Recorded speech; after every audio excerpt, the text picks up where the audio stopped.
Hong Kong, the financial center of the world. Two men walked down a busy sidewalk, surrounded by security guards and aides. On one side, Bill Gates, the genius behind Microsoft's technological revolution. On the other, Warren Buffett, the Oracle of Omaha, the greatest investor the world has ever known. Together, they control a wealth that could feed entire nations for decades.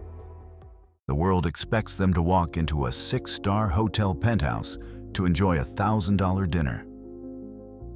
But Warren signals the driver to stop. He points toward the golden arches of a McDonald's. Bill Gates smiles, thinking it's just a quick snack. But when it's time to pay, the unthinkable happens. While the line of customers watches, the man worth over $100 billion reaches into his suit pocket and pulls out a crumpled piece of paper. It wasn't a high-value check. It wasn't a platinum credit card. They were discount coupons he had clipped from the Sunday newspaper. Warren Buffett had just paid for the lunch of the richest man in the world with promotional coupons. Why would the greatest investor in history do something so humiliating in the eyes of many? What does this 50-cent coupon reveal about the mind that dominates Wall Street? Today, you'll discover that this wasn't an act of greed. It was a lesson in war. To understand the McDonald's coupon, we need to go back to 1930. Warren wasn't born with a silver spoon. He was born during the Great Depression. While the U.S. financial system collapsed, young Warren watched his father lose his job and his dignity. At 6 years old, he didn't play with toy cars.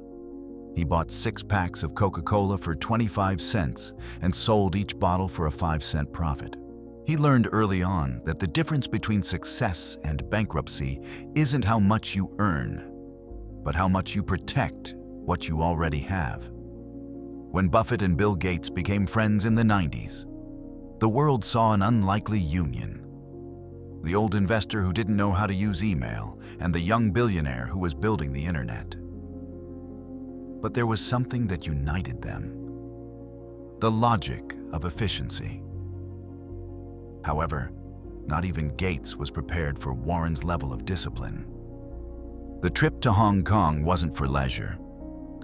These were meetings that would decide the fate of millions of dollars in investments. But for Buffett, it doesn't matter if he's in a boardroom or a drive-thru. The math is the same. Bill Gates jokingly recalls in his memoirs that Warren insisted on driving to McDonald's. He kept those coupons in his wallet like they were gold bars. When they got to the counter, he said, "Bill, I'll take care of this."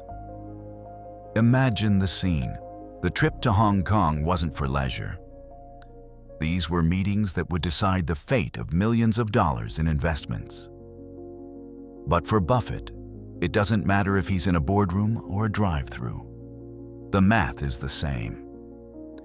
Bill Gates jokingly recalls in his memoirs that Warren insisted on driving to McDonald's. He kept those coupons in his wallet like they were gold bars. When they got to the counter, he said, "Bill, I'll take care of this." Imagine the scene. The McDonald's cashier, likely earning a local minimum wage, looking at the face of Warren Buffett, the man he saw on the cover of Time magazine that morning, as he hands over a buy one, get one free coupon.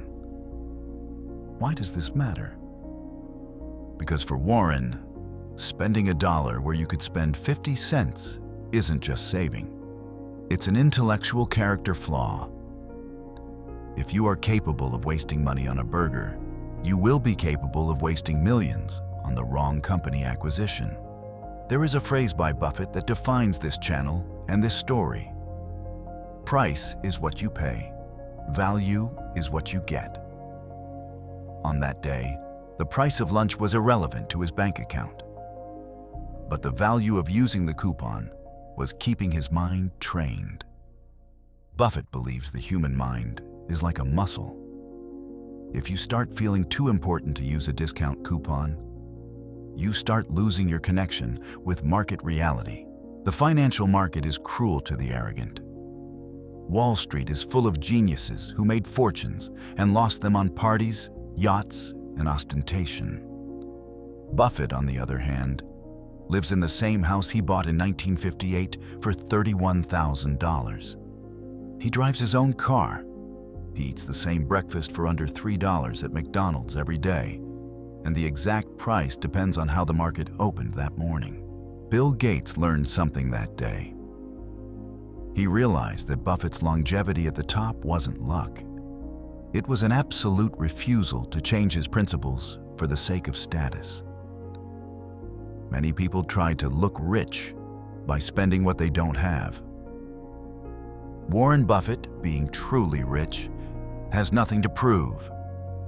The discount coupon was a symbol of freedom. He is so wealthy that he can afford to be frugal without caring what the world thinks. This story became a legend in financial circles because it demystifies the idea of the eccentric billionaire who only lives in luxury. It shows that the true secret to wealth lies in the consistency of small acts. You might be thinking that, since you don't have billions, you shouldn't care about a discount coupon. The answer is simple. Most people wait to get rich before they start having investor habits. Buffett had the habits before he had the billions. The story of the Hong Kong coupon isn't about being stingy. It's about respect for money. It's about understanding that every dollar is a seed that can become a tree in the future. If Warren Buffett, with all the money in the world, still finds pleasure and logic in saving a few cents on a burger with his best friend, what does that say about how you treat your own money? Next time you see an opportunity to save, don't think it's for those who have little. Think that this is what the greatest masters in the world do to stay at the top. Bill Gates never forgot that lunch. And now that you know this story, maybe you'll never look at a discount coupon or your own bank account the same way again. If you want to discover the behind-the-scenes secrets that turned the boy who sold Coke into the man who dominates the world, subscribe here. In the next video, we'll reveal why Buffett refuses to invest in technology, even being the best friend of Microsoft's founder. Until the next story. Success leaves clues, and most people are looking in the wrong places. If you want to master the mindset of the world's greatest investor and build your own legacy, hit the subscribe button and turn on notifications. You won't want to miss our next deep dive.